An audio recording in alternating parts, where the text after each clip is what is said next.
Je porte un pull un peu spécial. Dessus, il y a marqué « We are rugby ».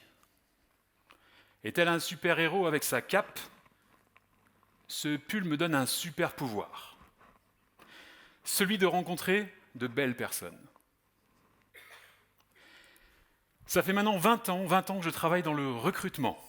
C'est un métier mais passionnant, hyper riche intellectuellement, mais bourré de frustration au quotidien. Ça, par exemple, c'est un candidat qui a postulé à une offre d'emploi et il attend toujours sa réponse. Ouais.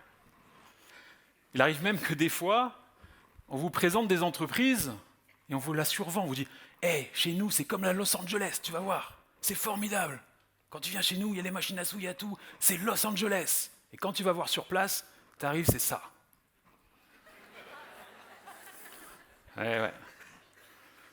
Ou sinon, des fois, il arrive que tu reçoives un mail de ton candidat que tu as placé dans une entreprise, mais 3 jours après son intégration. Tu n'oses pas ouvrir le mail et tu fais cette tête-là. Non. Ou sinon, elle a une petite dernière, c'est quand tu emmènes ton candidat au 7e entretien de recrutement, ça donne ça. Ben oui, à la base, à l'origine, ce métier, je m'en faisais une image, l'image du mot plaisir. Plaisir de découvrir des gens, découvrir des entreprises, plaisir de mettre en relation, et puis le plaisir de changer des vies. C'est pas rien. Et pourtant, c'est pas le cas. Je suis recruteur et rugbyman. Et j'aimerais bien que le premier fonctionne aussi bien que le second. À la base, je suis plutôt un judoka. Et un jour, on est venu me voir et on m'a dit « Hey Sébastien, tu veux pas venir jouer au rugby avec nous? On cherche un gros pour les taper dans le tas. » Je ne sais pas comment je dois le prendre, mais du coup, j'y suis allé. Et là, j'ai découvert un univers que je ne soupçonnais pas. Mais plus qu'un univers, même une méthode de recrutement que j'ai appelée l'air de rien. La première fois que je suis arrivé dans un vestiaire, on m'a posé de vraies questions. Alors je suis recruteur, je sais quand on me pose de vraies questions.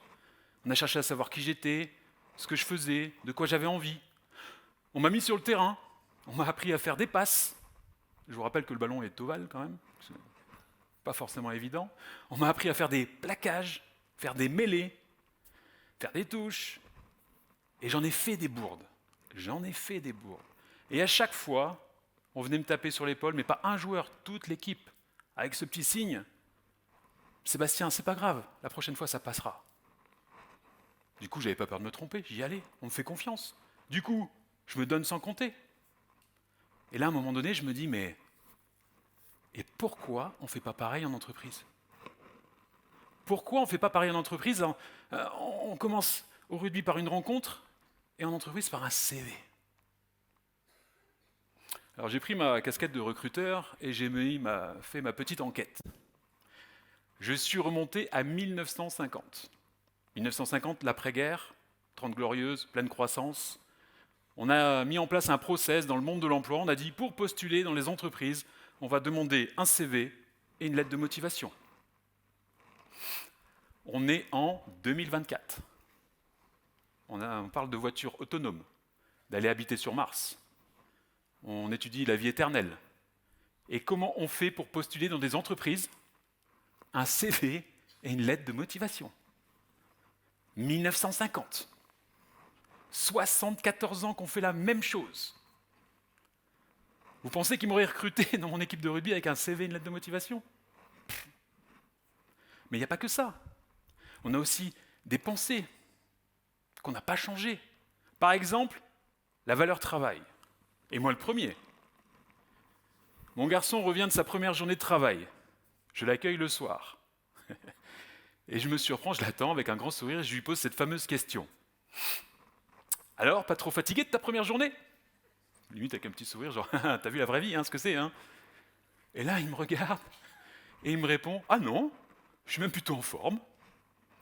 Et je me surprends à penser, à me dire, mais qu'est-ce que t'as foutu de ta journée si t'es pas fatigué? Et forcément, je suis recruteur, donc je pose des questions. Je déroule la pelote, je dis, ben donc, pourquoi tu n'es pas fatigué? Parce que c'était trop cool. Ok. Et pourquoi c'était trop cool? En fait, j'ai été super bien accueilli, le manager il est top, on m'a formé, en plus, papa, on me fait confiance. Et du coup, voilà, c'est trop top. Et puis en plus, on pense pareil. Je dis quoi? On pense pareil. Donc là, il était simplement en train de me dire qu'il avait matché avec une entreprise, qu'il avait matché avec sa personnalité, qui lui fait confiance, qui le forme, et du coup, il se donne sans compter. Je me dis, mais c'est pas mal ça. Alors si je reprends ma casquette de recruteur, aujourd'hui, en 2024, quand on cherche un emploi, on est tout seul chez soi. Tout seul, avec son mug de café. Le matin, on ouvre son écran.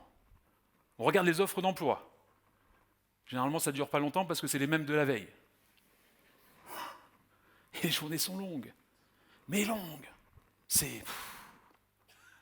Alors, généralement, le premier mois, quand vous commencez, vous êtes motivé, vous faites votre CV, vous dites, allez, c'est parti, on est à fond. On arrive bien à avoir un entretien, 2 entretiens de recrutement. Et puis d'un seul coup, plus de nouvelles, plus de son, plus d'images. Le petit doute arrive, rentre dans votre cerveau, et arrivent ces fameuses phrases. Peut-être suis-je trop vieux? Peut-être suis-je trop jeune? Arrive le samedi soir, vous avez de nouveaux amis qui viennent dîner à la maison, et arrive la fameuse question, tu fais quoi dans la vie? Et là, vous vous surprenez à maquiller un peu la vérité. Je suis en phase de transition. J'ai bien des propositions, mais je me laisse le temps de réfléchir. Vous maquillez la vérité. Pas facile d'exister. Alors vous avez bien vu cette entreprise qui vous plaît, qui a des valeurs, qui a votre ADN. Vous dites, mais cette entreprise, elle est faite pour moi. Vous n'avez pas les compétences, mais vous avez quand même postulé. Vous avez quand même dit que vous étiez prêt à bosser comme un fou le soir, même le week-end, à vous former pour l'intégrer. Et puis vous avez reçu ce fameux mail. Malgré tout l'intérêt de votre candidature, nous ne pouvons y donner une suite favorable. Ça me rappelle Géraldine. Géraldine, elle n'a pas compris ce mail. Géraldine, c'est une super vendeuse de photocopieurs. La championne. Chaque année, elle a le prix. Et elle a vu cette annonce de conseiller commercial de vente de maisons individuelles en bois. Et il faut savoir qu'elle a construit elle-même sa propre maison en bois. Quand elle a vu ça, elle s'est dit, mais et avec mon talent de vendeuse, plus ma passion du bois, je vais faire un carton. Elle n'a jamais eu d'entretien. Jamais eu d'entretien. On dit merci, monsieur l'algorithme. Monsieur l'algorithme qui fait matcher des CV avec des mots-clés. Mais elle n'est pas toute seule. Quand j'étais DRH, dans ma société, il y avait un commercial, Thierry. Il y a 2 mois, il m'appelle. Il se retrouve à chercher un emploi.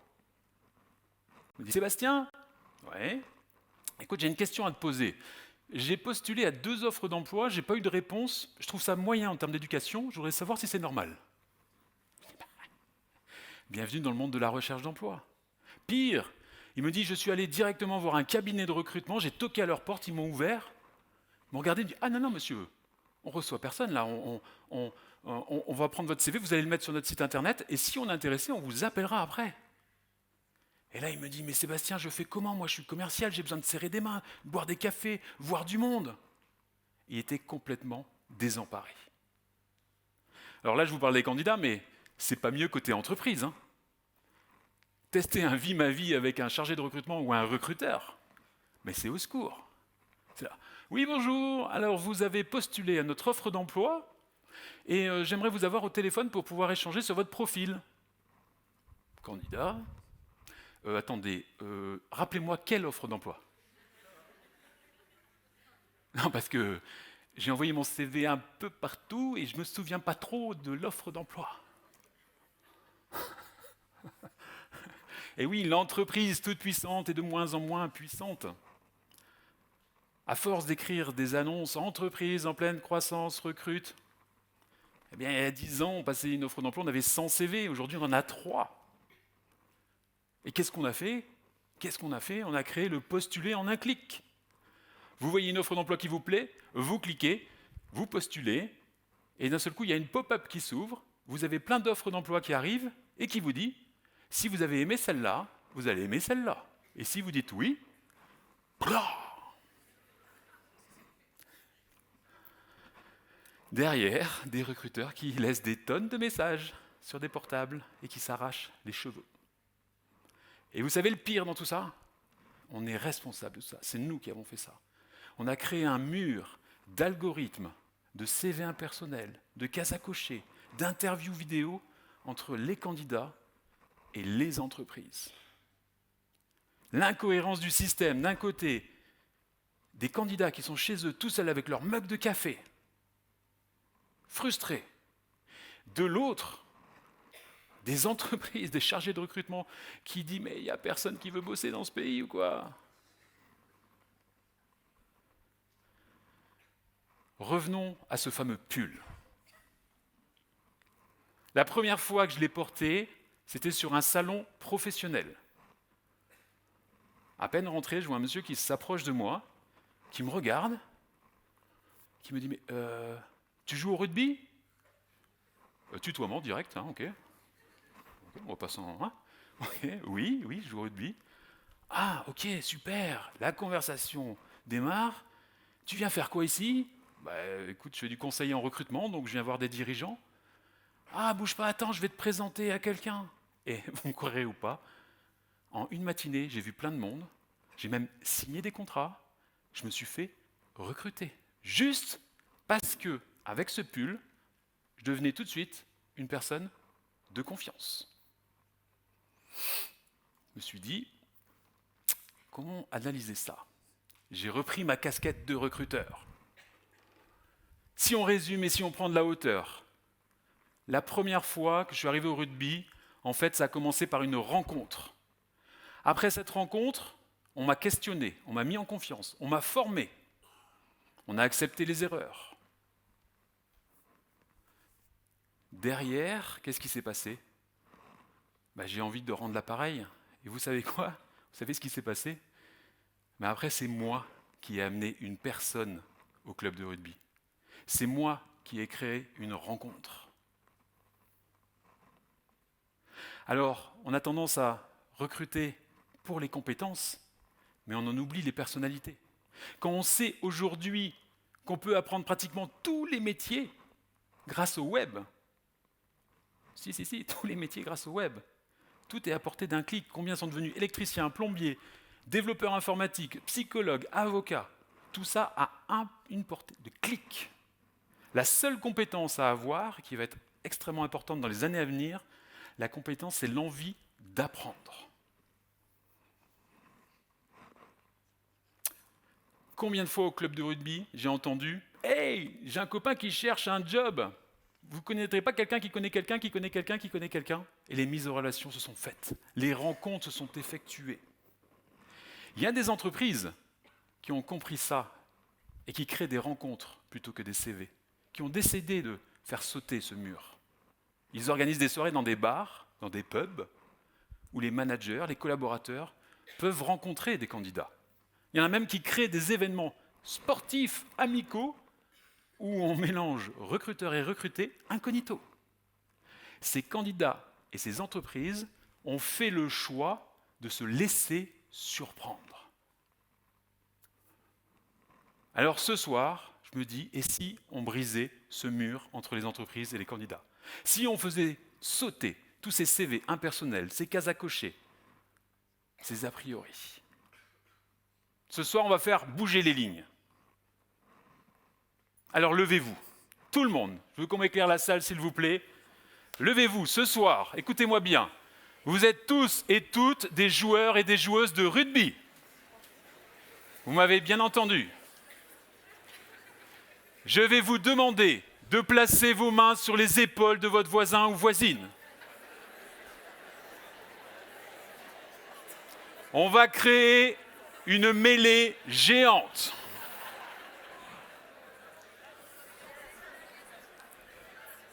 Voilà, j'aime ça. Et on se regarde dans les yeux. Voilà, on ne va pas se défiler. Alors, je vais finir mon talk comme une causerie de rugby. La causerie de rugby, c'est quoi? C'est l'entraîneur, à la mi-temps, au moment du match, qui parle à ses joueurs. Je vois qu'il y en a qui connaissent. Donc ce soir, on va faire sauter ce mur entre les candidats et les entreprises. Ouais, je sens l'énergie là. Alors, on va arrêter de choper, de regarder, de se précoder sur les CV. Voilà. Si on veut marquer des essais, il va falloir muscler son jeu. Ok. On va aller le boire, ce café, avec ce candidat qu'on n'attendait pas. On va arrêter de se précoder sur les diplômes. Et on va aller oser rencontrer des gens. Alors la prochaine fois, ce soir, demain, après-demain, la prochaine personne avec qui vous allez discuter, posez-vous cette question toute simple. Avec qui je pourrais la mettre en relation? Avec qui je pourrais la mettre en relation? Sur mon pull, il y a marqué « We are rugby ». Non pas « je suis rugby », mais « nous sommes rugby ». Merci.